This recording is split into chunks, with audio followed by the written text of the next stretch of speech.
Olá pessoal, sejam bem-vindos ao podcast Estrangeiros no Brasil. Meu nome é Elissar Faz, eu sou advogada de estrangeiros e especialista em naturalização brasileira. Neste quadro eu trago profissionais de diversas áreas que vão tratar de assuntos da área que envolvem estrangeiros. E o convidado de hoje é o Pedro Crocetta, ele é tabelião de notas do primeiro tabelionato do cartório de Foz do Iguaçu. E se apresente, Pedro, vamos começar a conversar aí. Olá, boa tarde, doutora, tudo bem? Doutora, eu sou o Pedro, sou tabelião do primeiro tabelionato de notas há 1 ano aqui em Foz do Iguaçu. Eu já exerci o cargo de registrador de imóveis no estado da Bahia por 5 anos, aproximadamente. Também já fui advogado. Sou formado em Direito, como exige o concurso público para cartório. Possuo mestrado e estou doutorando, né? Concluindo meu doutorado. Também sou o pai do Antônio, da Maria Clara e esposo da Morgana. Que fofos. Vamos lá, eu queria começar conversando sobre o que é o tabelionato de notas. Porque a gente está falando de estrangeiros, então a gente precisa explicar qual que é a diferença do tabelionato de notas para os outros cartórios que existem. Né? O que faz, de uma forma geral, o tabelionato de notas? Sim, o tabelionato de notas é uma das modalidades de cartório. Cartórios são serventias extrajudiciais, são serviços públicos exercidos em caráter privado. Então, eu fui aprovado num concurso público feito pelo Tribunal de Justiça do Paraná, no qual me deu a titularidade do primeiro tabelionato de Foz do Iguaçu, na qual eu possuo a atribuição de dar forma legal aos atos e vontade das pessoas. As pessoas que procuram o cartório, o tabelionato de notas, elas têm a intenção de elaborar um documento, de fazer uma escritura pública, de fazer uma procuração pública, na qual a gente vai verificar as condições da pessoa, verificar as condições do negócio e verificar se tudo se completa para a efetividade do ato. A gente garante a publicidade, a autenticidade, a presunção de boa-fé daquele negócio. Gera uma presunção relativa de veracidade, isso mesmo, do ato colocado ali no documento da escritura. Então, o tabelionato de notas, além disso, faz o documento de balcão, serviços, na qual a gente faz reconhecimento de assinaturas, a autenticação de documentos, os apostilamentos de aias. A gente faz outros serviços relacionados, como comunicado ao próprio Detran de veículos. A gente faz os serviços de inventários e partilhas, divórcios, separações, dissoluções de união estável, enfim. Atas notariais, são uma diversidade de documentos que o tabelionato está ali. De forma geral, ele escuta pessoas, ele atende as pessoas, ele verifica o que a pessoa pretende fazer e dá forma legal, coloca no papel, na forma jurídica. Então, ele verifica se aquilo ali, o que ele está fazendo é legal, está dentro da lei, e estando legal, você torna público esse documento, então. Isso mesmo. É como se o Poder Público, o Tribunal de Justiça, delega ao Pedro, e o Pedro delega aos seus colaboradores, seus escreventes, a função de intermediar aquele negócio que as partes estão fazendo. De forma imparcial, na qual a gente não tem intenção nem para um lado nem para o outro, a gente verifica a parte jurídica. A gente é vinculado ao Poder Judiciário, então vinculado à legislação, aos códigos de normas e às demais legislações do Brasil. Vamos começar com o básico, então, tanto o estrangeiro quanto o brasileiro, qualquer pessoa, que eu acho que a coisa que mais se usa no cartório é o reconhecimento de firma, né? O que é o reconhecimento de firma e o que precisa para ter esse documento no cartório? Sim. O reconhecimento de firma é um nome que às vezes até não traduz tanto o que Muito formal, né? O que é firma? Isso. A firma é a assinatura. Reconhecimento de firma e autenticação, né? São os dois documentos de balcão que às vezes confundem muitas pessoas. A autenticação, começar, é conferir com o original. A pessoa me apresenta uma cópia, um documento original, eu faço uma cópia autenticada. Quer dizer que confere aquele documento original. E o reconhecimento de firma, a pessoa assina um documento e eu digo que aquela pessoa assinou na minha presença. Eu atesto com a fé pública que o cartório tem, que aquela pessoa compareceu no cartório e colocou a sua assinatura naquele documento na minha presença, naquela hora, naquela data.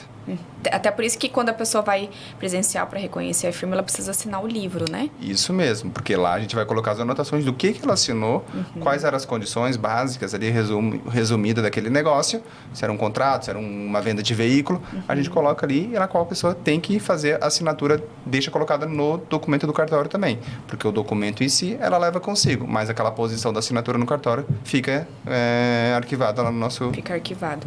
Então, ela reconhece a assinatura daquele documento e não o documento em si.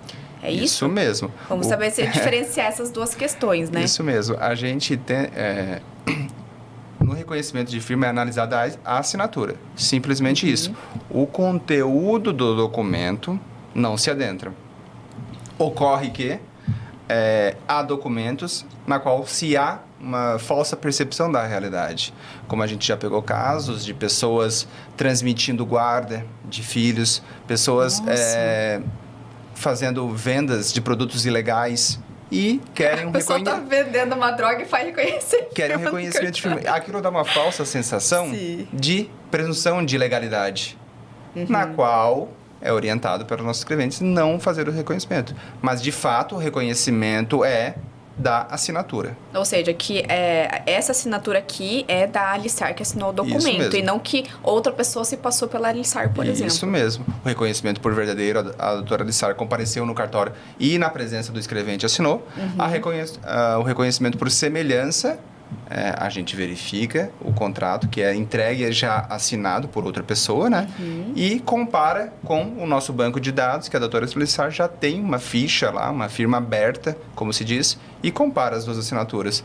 Essa assinatura se assemelha com a assinatura da doutora Alissar. E só dá para reconhecer a firma aonde essa pessoa já tenha no cartório a firma, isso, né? Isso mesmo. O cartão de assinatura. Esse cartão de assinatura, essa firma aberta, como popularmente chamado, é vinculado ao cartório. E cada cartório tem a sua firma. E eu posso ter firmas abertas em vários cartórios. É a opção do usuário, isso.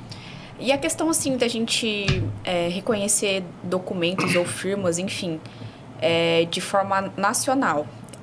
Então, está se utilizando muito o e-notariado.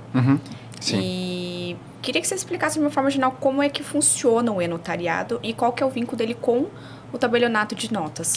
O e-notariado é uma plataforma dos tabeliães de notas do Brasil, na qual possibilita atos notariais se fazerem eletronicamente. Então, é possível reconhecer assinaturas de forma eletrônica e é possível assinar escrituras de forma eletrônica. O e-notariado é um certificado eletrônico emitido pelo cartório gratuitamente, na qual o seu celular vai estar vinculado ao seu CPF, ao seu token, na qual por aquele é um aplicativo, né? E ali você vai poder colocar os documentos e assinar, na qual o cartório vai validar pelo fato de o teu celular ter sido certificado pelo cartório.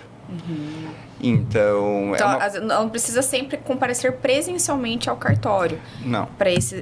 Para a questão de assinatura, ela pode usar o aplicativo, mas ela tem que ter o aplicativo baixado já no telefone. Isso mesmo, ela tem que ter o aplicativo baixado e certificado pelo cartório. Eu posso fazer um certificado em qualquer cartório do Brasil, nos estabelionatos, né? E fica vinculado àquele cartório que você fez o certificado. Então, na hora que eu assinar um documento, vai estar lá Pedro, primeiro tabelionato. Entendi. E está a certificação vinculada ao cartório aqui. E na qual a gente recebe a certificação e fica com uma cópia do documento arquivado aqui no cartório. E o que precisa para abrir um cartão de assinaturas no cartório de documento? Qualquer pessoa pode ir lá fazer? Qualquer pessoa, acima de 16 anos, a necessidade. Por questão de absolutamente incapaz, mas então acima de 16 já pode se fazer.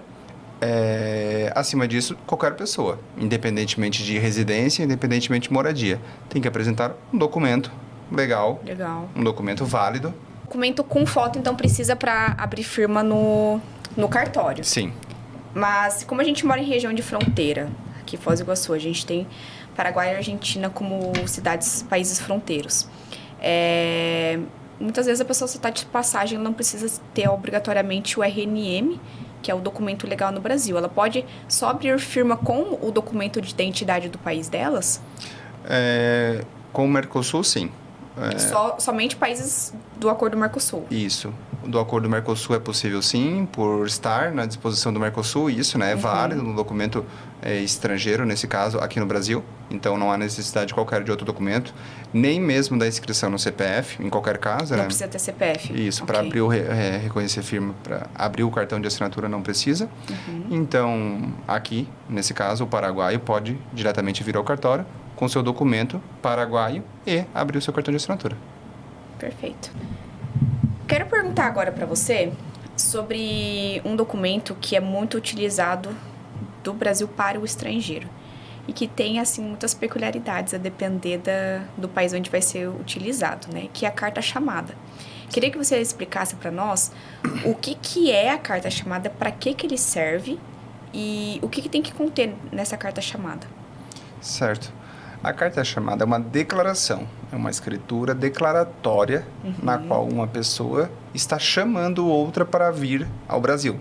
Está dizendo que outra pessoa pode vir ao Brasil, que essa pessoa se responsabiliza economicamente por quem está vindo. Um estrangeiro, no caso. Sim. Então, a pessoa comparece ao cartório com seus documentos pessoais. Obviamente, a pessoa que está chamando vai lá com todos os documentos bonitinho e informa os dados de quem que ele quer chamar. Na qual, nessa escritura, a gente vai declarar quais são a finalidade da vinda dessa outra pessoa, se é caráter turístico, se é caráter provisório, se é caráter permanente, a qual a gente vai informar as informações ali que a pessoa pretende declarar, inclusive as condições econômicas, tudo mais, e ali vai fazer o convite da pessoa para esse documento ser utilizado na embaixada no Brasil, no exterior. Entendi. Então, ele é uma declaração pública. Isso não quer dizer que vai ser 100% garantido o visto da pessoa, né? Somente uma declaração pública que está chamando e tem um responsável por ela aqui.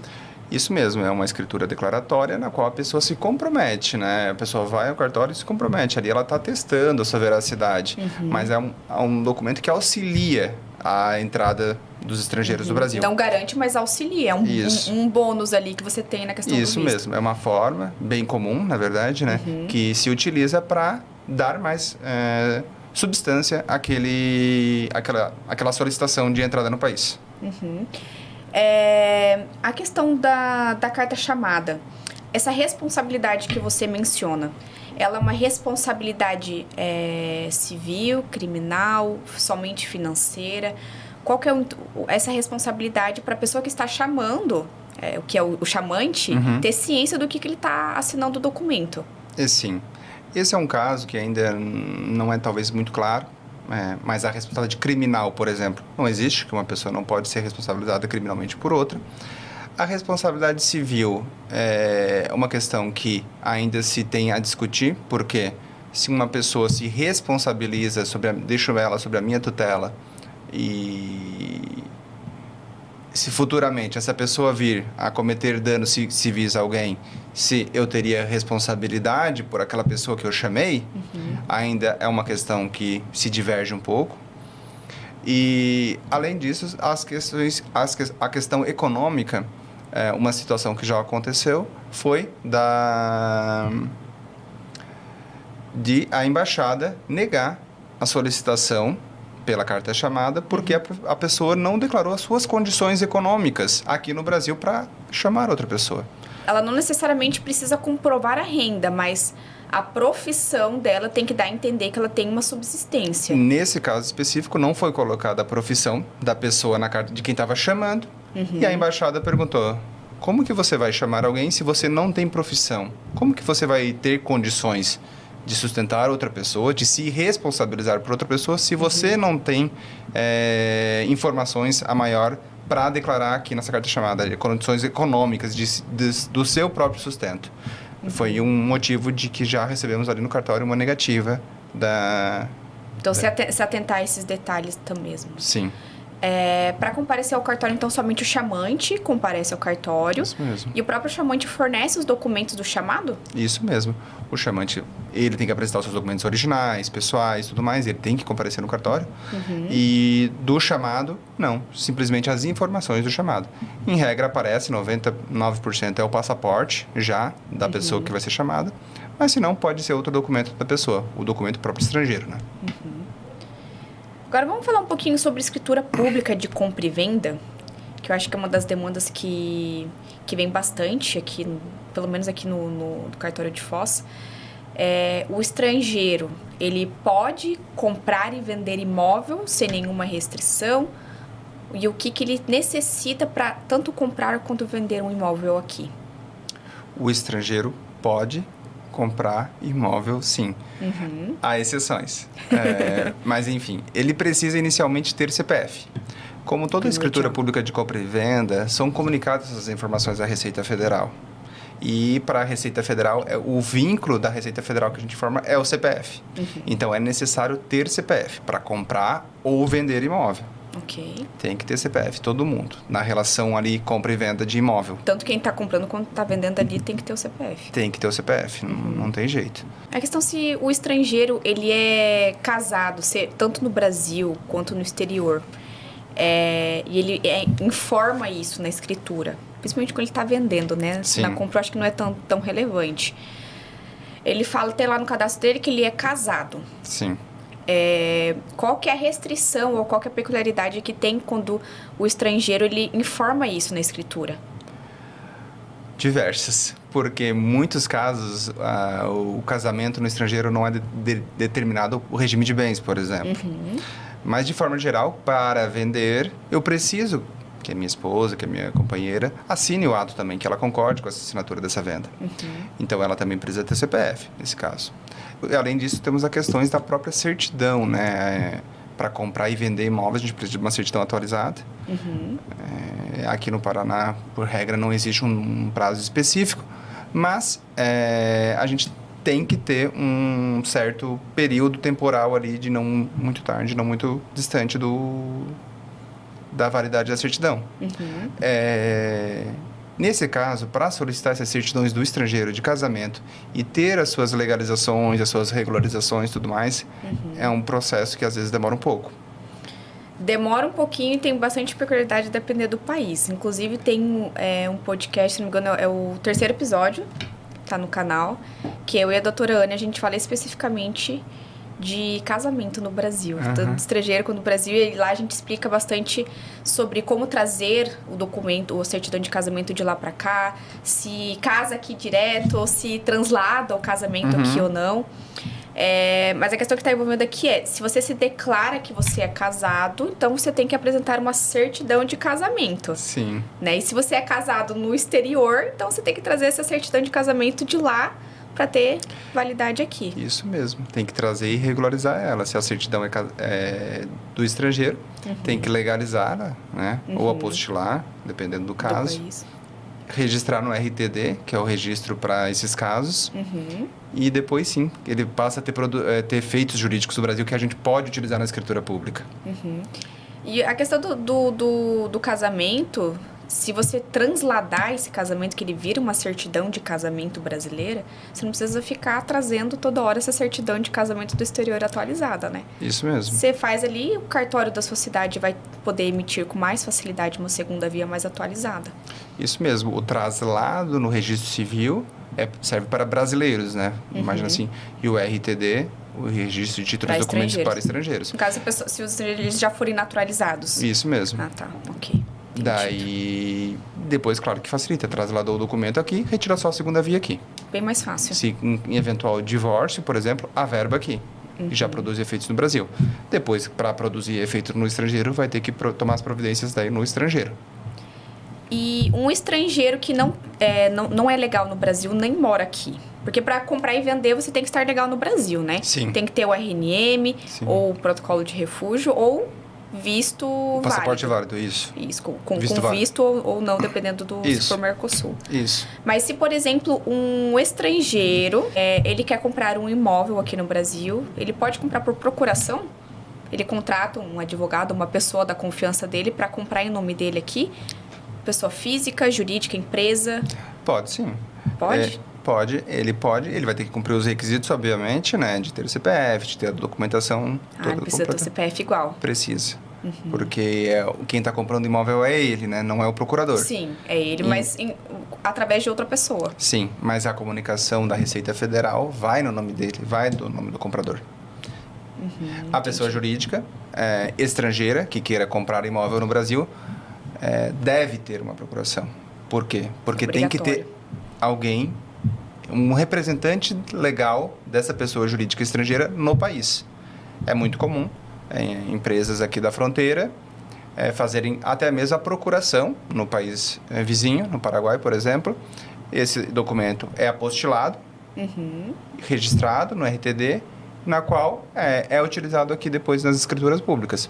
Essa procuração nomeia uma pessoa a ser representante legal dessa empresa aqui no Brasil. Então, essa pessoa ela faz a procuração no exterior, não é que ela vem aqui no Brasil fazer a procuração? Não, ela Vocês aceitam essa procuração no exterior para poder lavrar a escritura? Isso mesmo. É feita essa procuração nos cartórios estrangeiros e é validada, é legalizada e regularizada aqui no Brasil. Então, ela passa a ter validade no Brasil. Então, de qualquer país? De qualquer país. Sim, de qualquer país. Entendido. A título de informação também, como você falou aqui, mesmo o estrangeiro que não mora aqui, que não tem residência, não tem documento, ele quer comprar um imóvel através de procuração, precisa ter o CPF. É importante a gente informar que algumas atualizações da Receita Federal é possível o estrangeiro fazer o CPF no consulado brasileiro da onde o estrangeiro mora. Então, mas como que vai fazer o CPF se não mora no Brasil? Vai até uma embaixada ou consulado brasileiro da onde você mora, do país onde você reside, fala que você quer fazer o CPF e eles vão fornecer esse número para você. E com isso, com o CPF aqui no Brasil, nada funciona sem CPF. Nada mesmo. Nada. A pessoa física tem CPF e a empresa tem CNPJ.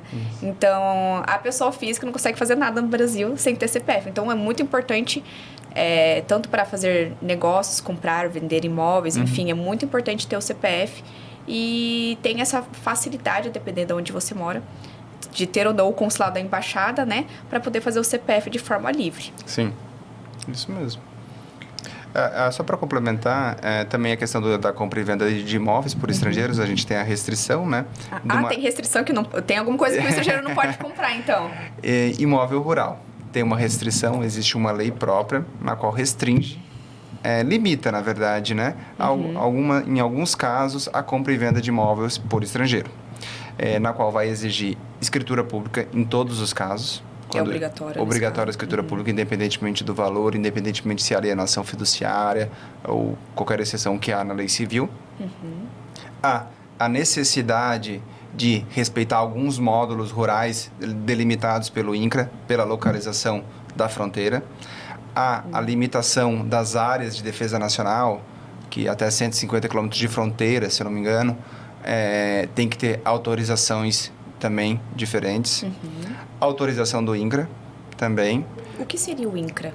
O INCRA é o Instituto Nacional de Colonização e Reforma Agrária. Isso mesmo, ele cuida das áreas rurais no Brasil, ele é vinculado ao Ministério da Agricultura e ele vai ter cadastro, os imóveis rurais têm cadastro no INCRA, os módulos rurais são definidos pelo INCRA, ele é um órgão governamental na qual ali possui várias informações e controle das áreas rurais.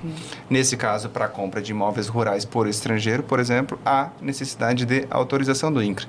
O estrangeiro tem que solicitar a autorização para fazer a escritura pública, tá? Não só o registro. A escritura pública já há necessidade da autorização do INCRA. Há alguns casos específicos mesmo, até mesmo de autorização do Congresso Nacional. Mas alguns são... É a exceção da exceção. Isso. Ali, né?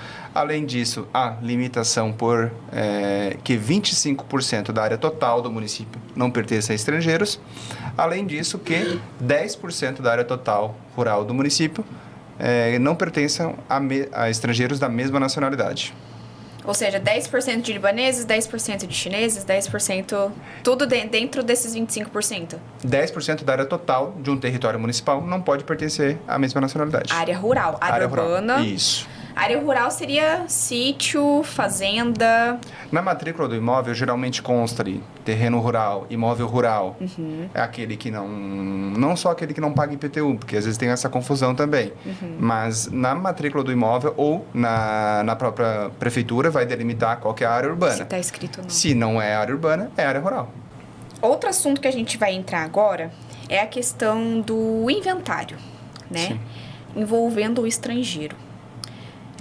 Acho que a maior questão aqui é se o estrangeiro, que é residente ou não no Brasil, é obrigatório, se ele vem a falecer no Brasil ou no exterior, é obrigatório fazer o inventário dele? Se ele não tiver bens, não há necessidade. Se não deixou bens, não precisa fazer. O inventário é um processo, um procedimento que serve para verificar todos os bens do falecido e transmitir para os seus sucessores, para os seus herdeiros. Os bens que geralmente são vinculados ao inventário, que de certa forma bloqueiam sem o inventário, são imóveis, conta bancária e veículos. Se o estrangeiro, ou quem quer que seja, ou mesmo nacional, falecer e não tiver algum desses bens, não há necessidade de fazer inventário. E se esse estrangeiro, com bens no Brasil, ele falece no exterior, a obrigatoriedade de fazer inventário permanece, né? Desculpa? Se o estrangeiro, com bens no Brasil, residente aqui, ele venha a falecer no estrangeiro. Sim. Fora do Brasil ele faleceu. Ainda é obrigatório fazer o inventário dele aqui. Obrigatório fazer aqui. Os bens no Brasil é obrigatório fazer no Brasil. Essa é a regra geral. Inclusive, no tabelionato de notas, é possível se fazer o inventário de qualquer lugar. Não há uma vinculação pelo domicílio, seja do falecimento, seja pelo local do falecimento, seja pelo domicílio, o último domicílio da pessoa, do estrangeiro que não mora mais aqui. Pode se fazer em qualquer tabelionato, em que a família, em que alguém se sinta mais à vontade de se fazer. Pode escolher em qual cartório vai fazer. É livre a escolha do tabelionato. Quais são os requisitos para fazer o inventário em cartório e não judicial? Os requisitos são ter acordo, a família tem que estar de acordo quanto à meação, se o viúvo ou a viúva vai ficar com qual percentual não, quais bens vai ficar com a meação. Se os herdeiros estão todos concordes quanto à partilha, quanto ao o que vai ficar com quem. Se tem que ter a necessidade do não haver menores de 18 anos, ou desde que, se for acima de 16, ser emancipado. Então, também essa possibilidade. Há necessidade de assistência de advogado para orientar as partes e aconselhar a melhor forma de se fazer aquela partilha em relação ao aspecto familiar deles, o qual o tabelionato se recebe a informação e dá a forma legal no documento. É através do advogado que vocês recebem? O advogado que é o principal contato do cartório, geralmente. O advogado que conversa com o cartório, que faz um esboço da partilha e manda para o cartório. Porque esse contato, essa conversa com as famílias, geralmente é o advogado, né? Que é contratado por uma família e tudo mais, e tem esse relacionamento com eles. O cartório cumpre a missão de dar forma legal àquilo lá. Vou contar uma história que eu fiz um serviço esses tempos ali com o Pedro mesmo. Eu fiz um inventário de um estrangeiro. Faço essa pergunta com o intuito de já contar a história, porque são coisas peculiares, né? Que não acontecem muito, nem mesmo no cartório, né? Sim. Esse estrangeiro, ele era legal aqui no Brasil, tinha os documentos. Só que vivia longe da esposa, né? A esposa vivia em outro país e ele aqui. Ele veio a falecer aqui no Brasil, deixou bens para inventariar e ficou aquela dúvida, aquela questão, né? A viúva, não deixou o filho, somente a viúva, né? Lá no outro país, tinha necessidade dela vir para o Brasil ou não para fazer o inventário.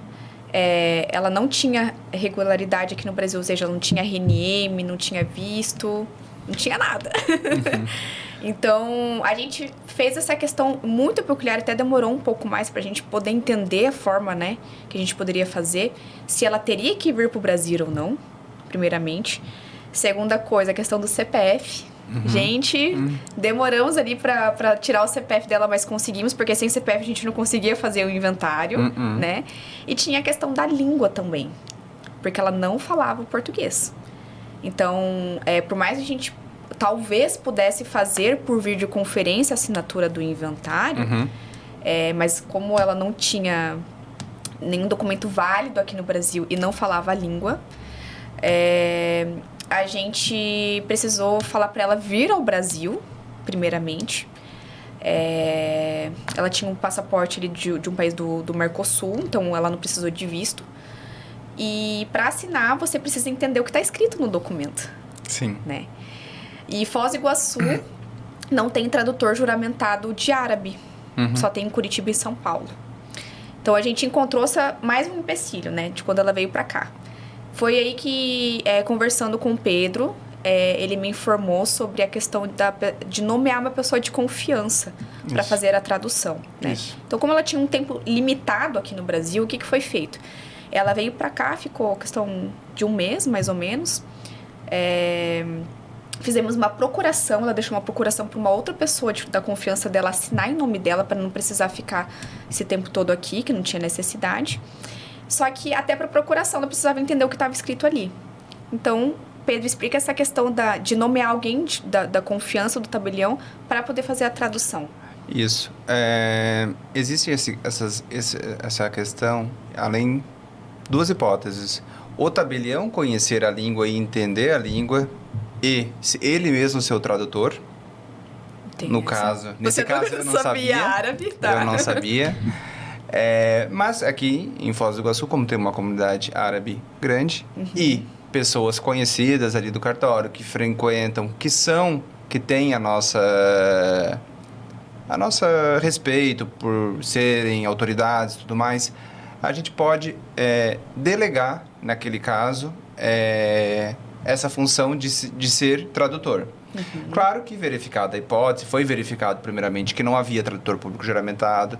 Primeiro foi descartadas as primeiras possibilidades para depois sim utilizar esse método. Ela não é a primeira escolha do tabelião. A primeira escolha é sempre o tradutor público juramentado, que é vinculado à junta comercial, tudo mais, que tem os seus registros nos órgãos próprios. Como aqui nós só temos inglês e espanhol, e havia uma necessidade de urgência naquele caso, então foi nomeada uma pessoa para ser o tradutor naquele caso. E resolvido o problema da pessoa, né? Sim, foi resolvido, graças a Deus. O documento, obviamente, como é público, e a língua oficial no Brasil é o português, a gente tem que fazer em português, eu não posso fazer um documento em outra língua, não há essa possibilidade que seja o espanhol aqui, que está mais próximo, mas não há proibição nesse caso mesmo, Tem que ser em português. Tem que ser em português. E eventualmente, se a pessoa não conhecer, a gente tem que chamar o tradutor. Por quê? Porque a pessoa... Essa é uma das funções do tabelionato, né? Verificar que a pessoa compreendeu, que ela confirma e atesta que aquilo era o que ela queria mesmo, né? Que ela entende, que ela sabe o que está assinando, porque Isso querendo mesmo. ou não, a gente está falando ali de bens, né? Carro, valores, então... vai que nela, para ela não se sentir enganada. Isso também, mesmo. Né? Diferentemente do reconhecimento de firma, que é o exemplo que a gente falou anteriormente. Que não importa o conteúdo que está ali. Se chegar um documento em espanhol, por exemplo, e eu, Pedro, não entender espanhol, e a pessoa que está ali quer reconhecer uma assinatura, a gente pode reconhecer sem problemas, porque eu não estou avaliando o conteúdo daquele documento. E sim a assinatura da pessoa no documento. Isso mesmo. A questão do... Você já falou que é obrigatório ter advogado. A questão da procuração, ela é um documento público também que qualquer estrangeiro pode fazer, mas tem essa questão da língua, prestar atenção na língua. A procuração ela é feita em português, só que precisa a pessoa saber a língua, ou senão um tradutor ou uma pessoa de confiança do tabelião. Isso mesmo. E só para complementar ainda nesse caso, tem a possibilidade até mesmo do tradutor estar por videoconferência. Ah, tá. Então, se não tivesse, por exemplo, nesse caso, se não pudesse nomear uma pessoa de confiança, você não tivesse uma pessoa de confiança para nomear, a gente poderia contatar um tradutor de outra cidade. De outra cidade, e ele por videoconferência, ali fazer uma videoconferência conosco lá no cartório, e o outorgante, obviamente, estar ali, intermediado, só mesmo o tradutor por videoconferência fazer todo o intermédio daquela reunião. E vocês, tabelião quanto escreventes, têm que estar presentes para ver que está traduzindo realmente o documento. Claro, isso tudo pela plataforma do e-notariado. que fica salvo, que fica no banco de dados, que vai ser certificado que o tradutor compareceu e o tradutor tal, registrado na junta comercial, número tal, e ele fez a videoconferência gravada no notariado em data tal. Fica tudo arquivado no nosso banco de dados. Uma coisa que me surgiu agora também, eu acho que não tanto a questão de falar a língua, mas quando a pessoa ela tem alguma deficiência visual, auditiva ou de fala, como que funciona quando vai até o cartório para fazer, eu acho que principalmente documentos públicos, escrituras. Sim. De uma forma geral, né? Uhum. Se a pessoa tem esse tipo de deficiência, ela pode fazer, não pode? Pode sim. De forma geral, é feito o que a gente faz, se a pessoa não consegue assinar ou seja analfabeta. Não precisa nem ter uma deficiência, mas não sabe ler e escrever. Isso, o que se fala é que alguém assinar rogo por ela e na presença de 2 testemunhas. Ou seja, ela vai colocar sua digital e mais alguém vai certificar que ela colocou sua digital. E além disso, comparece mais 2 pessoas testemunhando o ato. Porque muitas vezes a pessoa, imaginar um cego, uhum. Eu leio o documento e ele consegue me escutar, mas alguma pessoa lê junto comigo. 2 testemunhas estão presentes para dizer que aquele documento está escrito aquilo mesmo. Estão uhum. certificando todo aquele conteúdo e estão validando tudo que eu estou lendo ali para ele. Então, assina uma pessoa a rogo, mais 2 testemunhas presentes no ato para certificar aquilo ali. Uma vez também eu fui fazer uma doação de um imóvel no tabelionato, que a cliente ela era surda e muda, e a gente levou um tradutor de Libras. Sim. Um tradutor de Libras. Então, me surgiu essa questão ali agora, e eu falei assim, que tem essa possibilidade, mesmo assim, de fazer em cartório, mas tem algumas peculiaridades que a gente tem que prestar atenção para continuar tendo validade o documento. Sim, isso mesmo. A ideia é que se a pessoa mesmo sem conhecimento, ou seja, por impossibilidades físicas, ela não consiga analisar aquele documento, mas que é verificado todas as condições que se passa com a maior clareza possível aquelas informações para a pessoa uhum. e que seja transparente, né? Que mais pessoas verifiquem o ato, não fique sob critério simplesmente do tabelião. Além do tabelião, dos escreventes, teve testemunhas que compareceram no ato, que são inseridas no corpo do texto, que uhum. colocam naquele documento. Como no ato de testamento, por exemplo, que testemunhas comparecem juntamente e fazem a leitura juntamente com o tabelião daquele documento e certificam que aquela pessoa queria deixar aquilo escrito. Uhum. Então, é uma série de fatores, né? Não exclusivamente um só critério. Com certeza. Vou falar de um assunto que a gente não colocou no nosso roteiro, no nosso script, mas a questão da união estável. Sim. E eu vou me colocar como exemplo porque eu fiz no primeiro tabelionato à época. Eu sou brasileira, nascida aqui no Brasil, porém meu esposo, ele nasceu no Líbano, no exterior, mas veio pra cá, pro Brasil, muito criança, com uns 2, 3 anos de idade. Se naturalizou aqui no Brasil e, enfim, vai pro Líbano de vez em nunca pra visita, né? A gente, no nosso costume de muçulmanos, a gente casa no religioso, né? E a maioria das vezes, o que não é tão vantagem assim, a gente acaba deixando. Não casa no civil, não faz uma união estável, né? Apenas tem esse documento religioso. Sim. E eu estava grávida, eu já devia ter uns 6 meses, eu acho, na época da pandemia ainda. E eu falei assim, né? Casa de ferreiro, espeta de pau, tem que fazer pelo menos uma união estável, né? Que seria em tese mais simples, uhum. com menos documentos. Compareci em um cartório, me exigiram a certidão de nascimento dele, porque precisava comprovar que ele era solteiro. Eu falei assim, poxa, vou precisar trazer uma certidão lá do Líbano para comprovar que ele é solteiro e tudo mais, já estava quase desistindo. Compareci até o primeiro tabelionato. Falei assim, olha, que se ele é naturalizado brasileiro e ele veio para cá muito criança, a gente não vai ser exigida a certidão de nascimento dele. Basta trazer a portaria de naturalização, que nós fazemos a união estável para vocês. É uma coisa que nem eu, à época, sabia, soube uhum. na prática, porque aconteceu comigo. Uhum. E eu gostaria de falar sobre os estrangeiros formalizarem a união estável deles aqui no Brasil. Sim. Como que eles podem, tanto o brasileiro com o estrangeiro, quanto 2 estrangeiros formalizarem a união estável aqui no Brasil. Já que o casamento civil, ele tem mais peculiaridades, né? Em tese, a união estável, ela exige um pouco menos. Se você puder explicar um pouco mais. Sim. A união estável uma situação jurídica, né? Um fato jurídico na qual a escritura declaratória, as pessoas estão comparecendo no cartório e estão declarando. Então, quer dizer que a união estável, ela não se forma pela escritura declaratória. Ela se forma pelo relacionamento em que as pessoas convivem. No caso, o meu já estava acontecendo ali. Mas é uma prova, um documento. Como que eu provo a minha união estável? Como que eu levo esse documento em determinado local? Uma escritura declaratória de união estável. É uma forma que dá, imagina assim, em caso de pensão por morte, imagina em caso de INSS, questão de previdência, questões de questão de paternidade. Até de seguro de vida para comprovar. Enfim, depois. Sucessão também, na própria utilização de inventários, por exemplo. É muito comum chegar pessoas que teve uma união estável a vida inteira e não tem um documento para provar a própria união estável, que tem uma série de filhos. Os filhos têm que vir comparecer e se certificar que a mãe deles, no caso, tinha união estável para ela ser herdeira também. Enfim, é uma forma de documentar isso. Essa é a questão do... É uma segurança. É uma segurança, um documento, é um auxílio, é uma ajuda.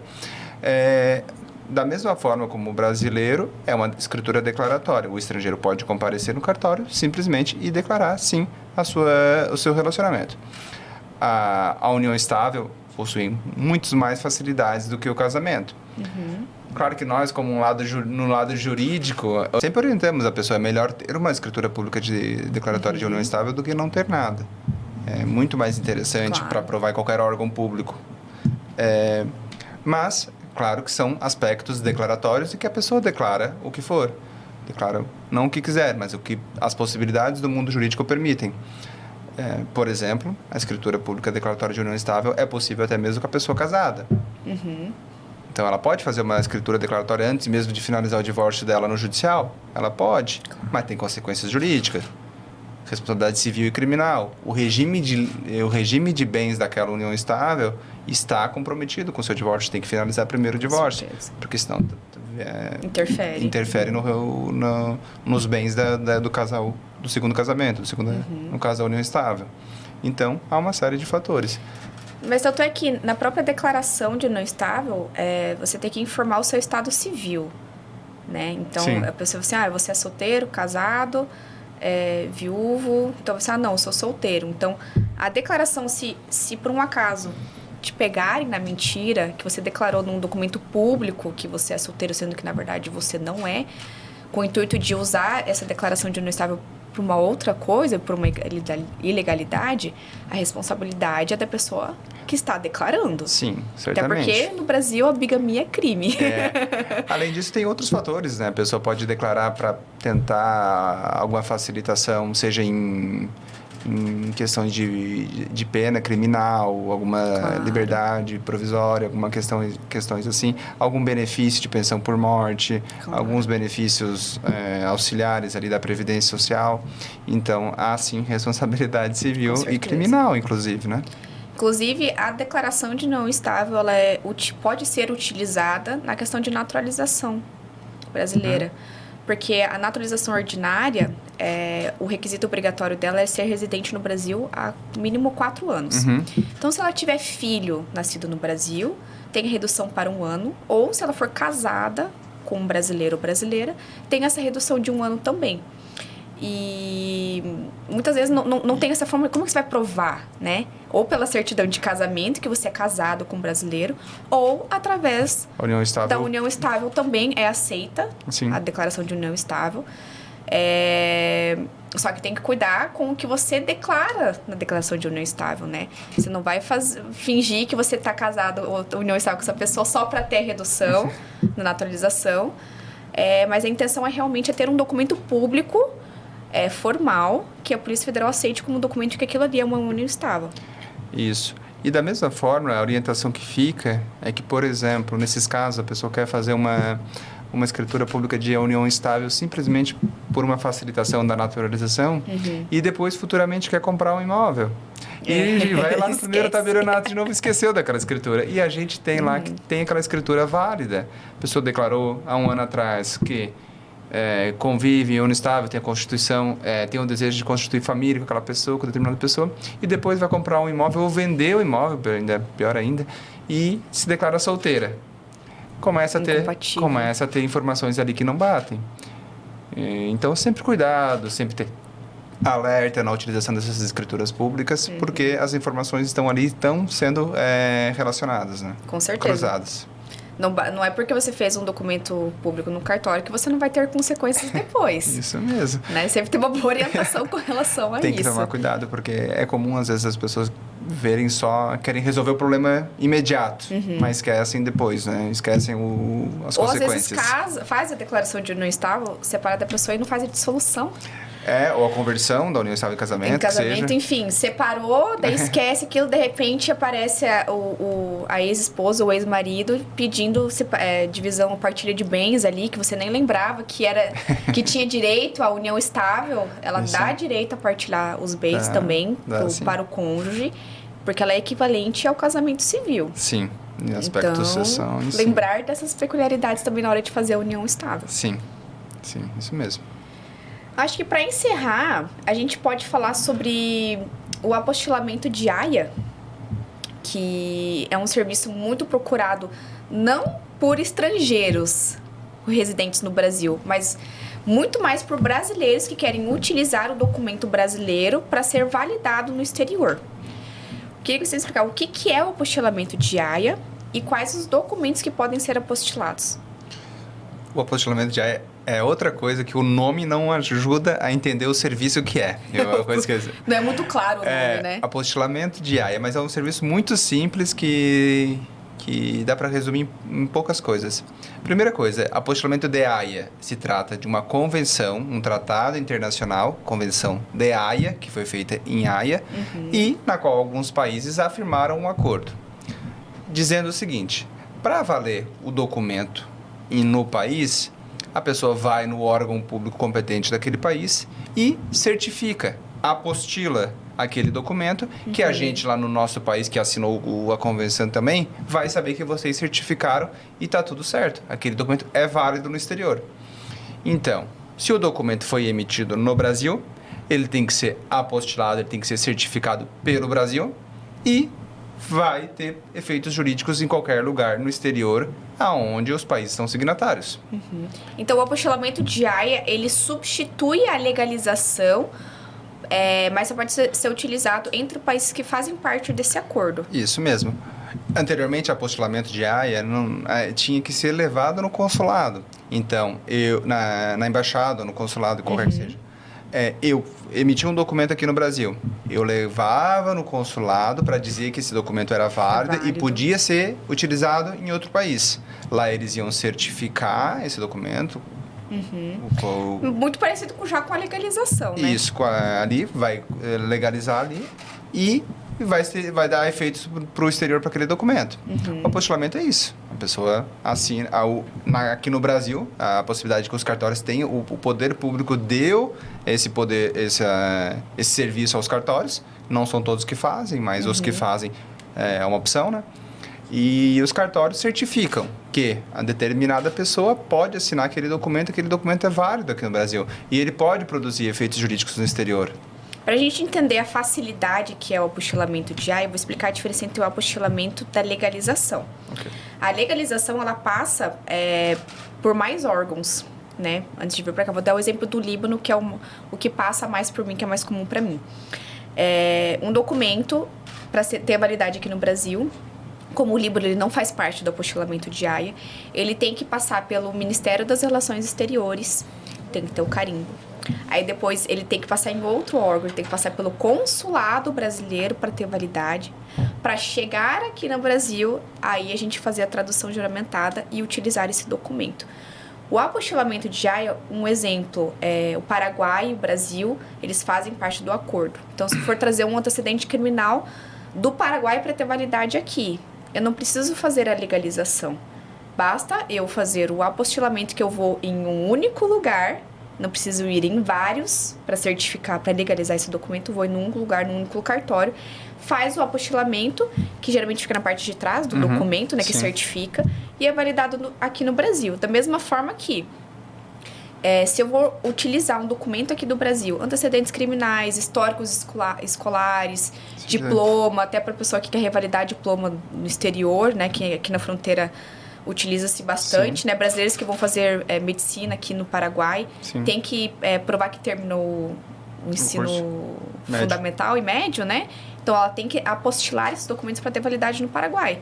Então, essa é a vantagem do apostilamento dos países que fazem parte. Você vai em um único lugar, legaliza esse documento e ele é já válido no outro país. A legalização, ela passa por mais órgãos, ele é mais burocrático para ele ter validade no país. Além disso, só para ainda complementar também, o que a gente faz ao apostilar?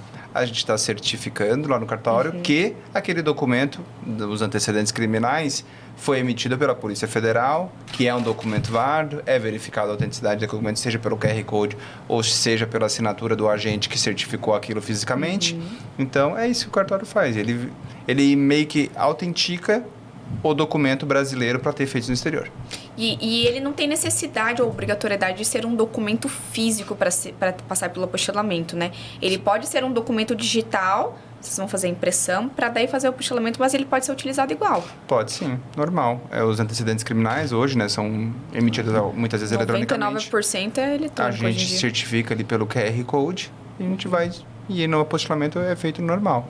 Até alguns certificados, diplomas, pelo menos os meus das pós-graduações que eu fiz, são todos digitais em PDF. Nem recebemos mais o próprio certificado físico, né? Até interessante porque às vezes as pessoas confundem e querem um apostilar original. A gente até orienta não apostilar o original. Às vezes tem uns diplomas que vai perder. Porque ele é colado, uma etiqueta grande... E fica ali, às vezes tu utiliza só para uma situação e vai perder aquele diploma original. Até se pedir uma segunda via da original, né? Isso, é mais aí complicado. Aí faz o quê? Daí faz uma cópia autenticada e apostila a cópia autenticada. E eles aceitam? Normal. Cópia autenticada? Sim. Perfeito. Normal. Ok, então, Pedro, gostaria de agradecer que você compareceu aqui, o convite meu, para poder explicar as peculiaridades do tabelionato de notas, os serviços que... não só estrangeiros como brasileiros, mas como foca aqui é estrangeiro, que eles podem utilizar, né? Para que serve, o que pode ser feito. Muitos não têm conhecimento. E o intuito do podcast, do quadro, é exatamente isso. É trazer informações, espalhar informações, conteúdos que sejam úteis para os estrangeiros que residem aqui ou que têm a intenção de vir para cá. Tá bom? Obrigada. Eu que agradeço o convite. Para mim é um prazer estar aqui explicando um pouquinho sobre o tabelionato de notas, um serviço essencial à sociedade, não só aos brasileiros, mas como aos estrangeiros. A gente quer estar próximo, a gente quer ouvi-los, tentar ajudá-los no que for possível. Agradeço mais uma vez o convite e estamos sempre à disposição para esclarecimentos, para dúvidas, para conversas. Tomara que você venha aqui para uma próxima vez, para um próximo assunto, talvez, quem sabe, né? E até o próximo episódio, pessoal. Obrigada.